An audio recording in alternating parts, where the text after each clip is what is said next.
안녕하세요. 수카얌입니다. 명상을 준비하기 전 호흡은 필수 과정입니다.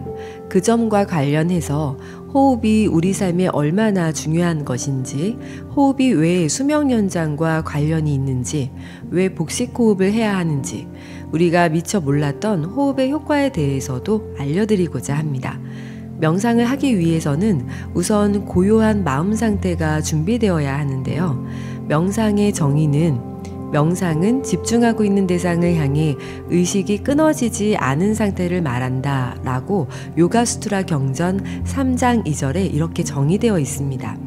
즉, 집중이 계속 지속되다 보면 자연스럽게 명상의 상태로 진입하게 됩니다.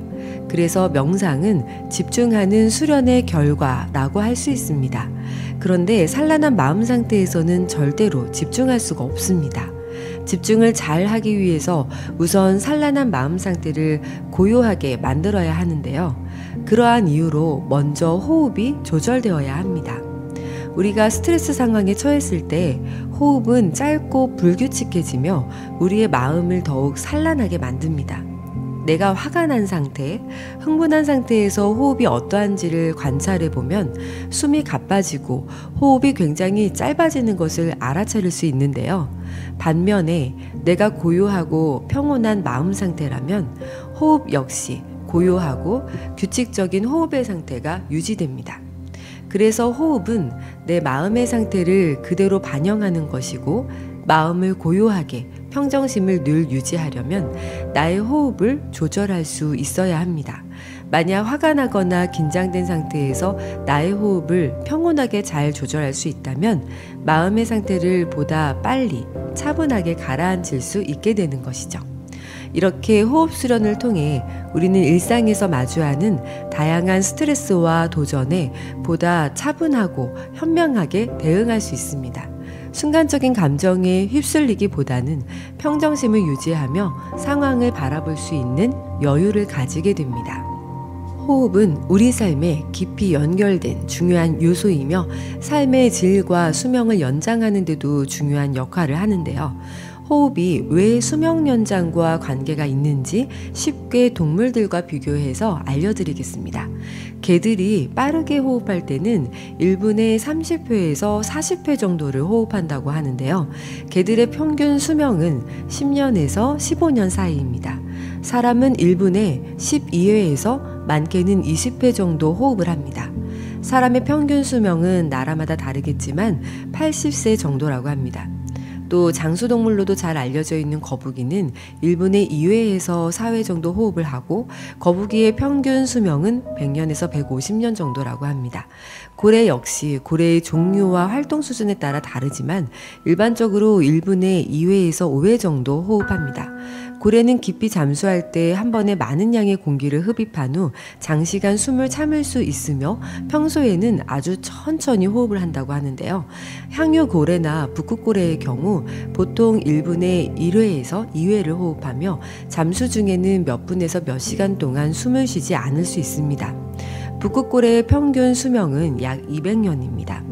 이처럼 호흡 속도는 신체의 대사율과 깊이 연결되어 있으며 호흡이 느리고 신진대사가 천천히 이루어지는 동물일수록 수명이 긴 경향이 있습니다.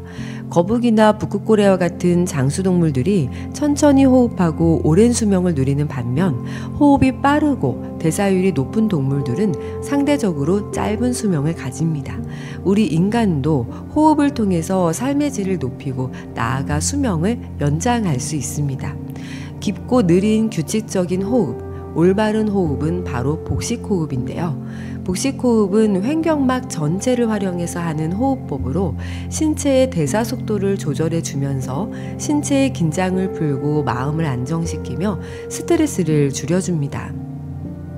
그런데 복식호흡은 인간의 기본적인 호흡 방식이지만 현대인들은 점차 흉식호흡을 하며 짧고 불규칙한 호흡을 하는 경향이 있습니다. 그러나 갓 태어난 아기들을 보면 본능적으로 복식호흡을 하고 있는 모습을 발견할 수 있습니다. 인간은 태아 시절 탯줄을 통해 산소를 공급받는 태식 호흡을 하다가 출생과 함께 폐를 이용한 복식 호흡으로 전환합니다. 하지만 성장하면서 일상 속에서 자세가 변형되거나 에너지가 상체로 몰리게 되면서 자연스럽게 흉식 호흡으로 바뀌어 갑니다. 또한 나이가 들수록 숨이 가빠질 때는 어깨를 들썩이며 견식 호흡으로 전환되고 결국 생명의 마지막 순간에는 목으로 겨우 숨을 이어가는 상태가 됩니다. 이렇듯 목숨이 다하다 또는 목숨이 끊어지다 라는 표현은 호흡의 흐름이 목에서 멈추며 생명이 끝나는 과정을 그대로 반영하고 있습니다. 그래서 우리는 어릴 때의 호흡으로 되돌아가는 연습을 해야 합니다. 복식 호흡에 익숙하지 않은 경우 처음에는 쉽지 않을 수 있습니다. 효과적으로 연습하려면 누운 자세에서 시작하거나 앉아있는 상태에서 손을 배 위에 올려 복부의 움직임을 느껴보는 것이 도움이 됩니다. 숨을 들이쉴 때는 복부를 옆구리까지 부풀리며 횡격막을 확장시키고 숨을 내쉴 때는 복부를 부드럽게 당겨 폐를 완전히 비우도록 합니다. 이때 배에 지나치게 힘을 주지 않도록 주의하며 자연스럽고 부드러운 호흡을 유지하는 것이 중요합니다. 복식 호흡은 주로 배를 사용해 깊게 호흡하는 방식으로 이 호흡법을 통해 몸의 산소 공급이 원활하게 이루어지며 혈액순환이 개선되고 체내의 독소를 배출하는 데 많은 도움을 줍니다. 이러한 과정은 신체의 피로를 줄이고 노화를 방지하기도 합니다. 폐의 활용을 적극적으로 하게 되기 때문에 호흡근도 강화시키고 폐의 기능을 전반적으로 좋아지게 만들어줍니다. 복부를 움직이게 되면서 내장기관의 연동운동도 자연스럽게 이루어지는데요. 그로 인해 내장기관의 기능을 활성화시켜서 소화기능도 좋아지게 됩니다. 또한 복식호흡은 스트레스 완화에도 매우 효과적입니다. 깊고 규칙적인 호흡은 신경계를 안정시키고 심박수를 낮추어 마음의 평온을 가져옵니다. 그로 인해 불안감이나 긴장감을 줄여주어 정신적 안정을 얻는 데도 큰 도움을 줍니다. 따라서 복식호흡을 통해 마음을 차분하게 하고 명상을 돕는 효과도 기대할 수 있습니다. 다음 영상에서는 복식호흡을 하면서 복부의 움직임을 자각하는 호흡 명상으로 찾아뵙겠습니다. 지금까지 수카얌이었습니다.